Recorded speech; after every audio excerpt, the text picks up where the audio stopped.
warahmatullahi wabarakatuh. Apa kabar semuanya? Kami harap baik-baik saja ya. Pada kesempatan kali ini kita akan membahas tentang dampak suatu kejadian yang bersejarah bagi bangsa Indonesia, yaitu COVID-19. Kali ini kita akan membahas bagaimana dampak COVID-19 bagi pertumbuhan ekonomi dan juga bagi tingkat kemiskinan yang ada di Indonesia. Pertama-tama, mari kita lihat dari sisi ekonomi.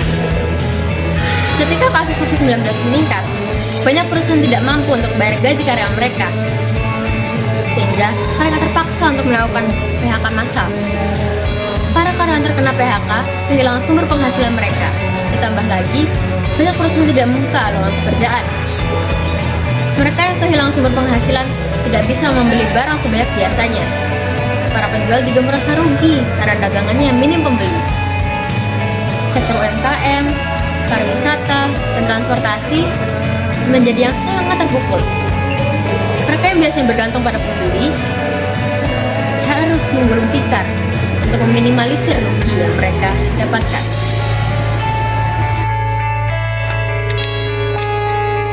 Sementara itu sebanyak 415 pelajar di Lebak, Banten memilih untuk tidak melanjutkan pendidikan karena tak kuat belajar secara online. Tingginya biaya belajar daring dan kurangnya sarana seperti ponsel dan jaringan internet membuat siswa putus asa serta memilih berhenti sekolah.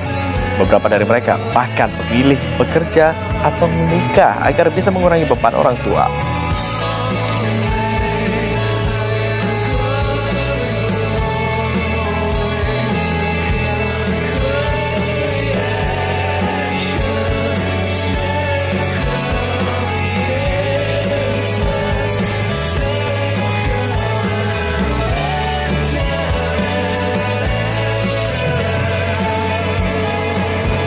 Selain di bidang ekonomi, pandemi juga mempengaruhi di bidang pendidikan dan juga kesehatan. Di bidang pendidikan, banyak sekolah yang terpaksa melakukan pembelajaran secara daring. Anak-anak di daerah terpencil kesulitan karena keterbatasan jaringan internet, kuota, serta fasilitas belajar.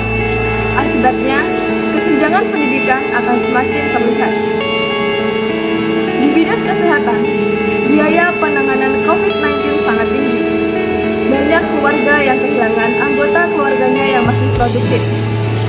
Hal ini menambah beban ekonomi serta menimbulkan trauma sosial. Keberadaan COVID-19 menurunkan pertumbuhan ekonomi ke kisaran angka 1% sampai 4%.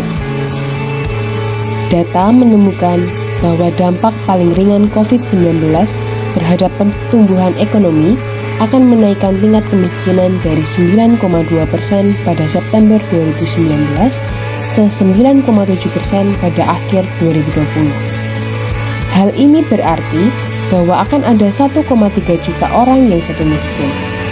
Dalam skenario terburuk, tingkat kemiskinan bisa meningkat menjadi 12,4% atau 8,5 juta orang akan jatuh miskin.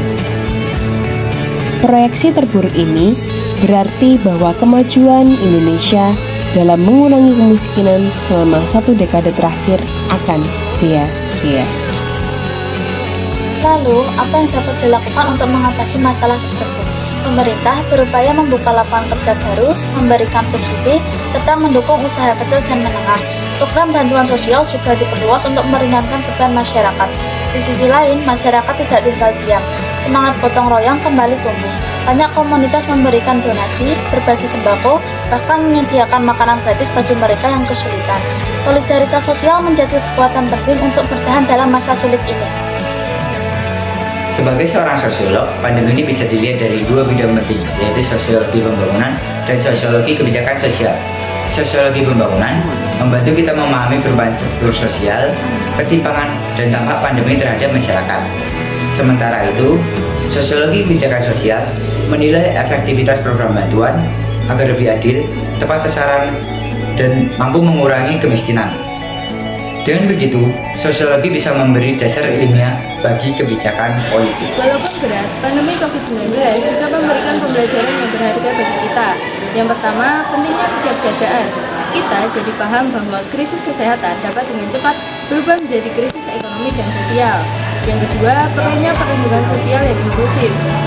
Bantuan sosial tidak hanya diperuntukkan bagi warga miskin lama, tetapi juga warga yang baru saja jatuh miskin akibat dari pandemi tersebut. Dan yang ketiga adalah perlunya kesadaran akan kesehatan. Kesehatan bukan hanya urusan individu saja, tetapi fondasi pembangunan bangsa. Jadi, COVID-19 memang memperparah kemiskinan dan ketimpangan, sehingga melalui sosiologi pembangunan dan kebijakan sosial dapat dipahami dampaknya serta dirumuskan kebijakan publik yang lebih adil dan tepat sasaran untuk melindungi masyarakat Indonesia.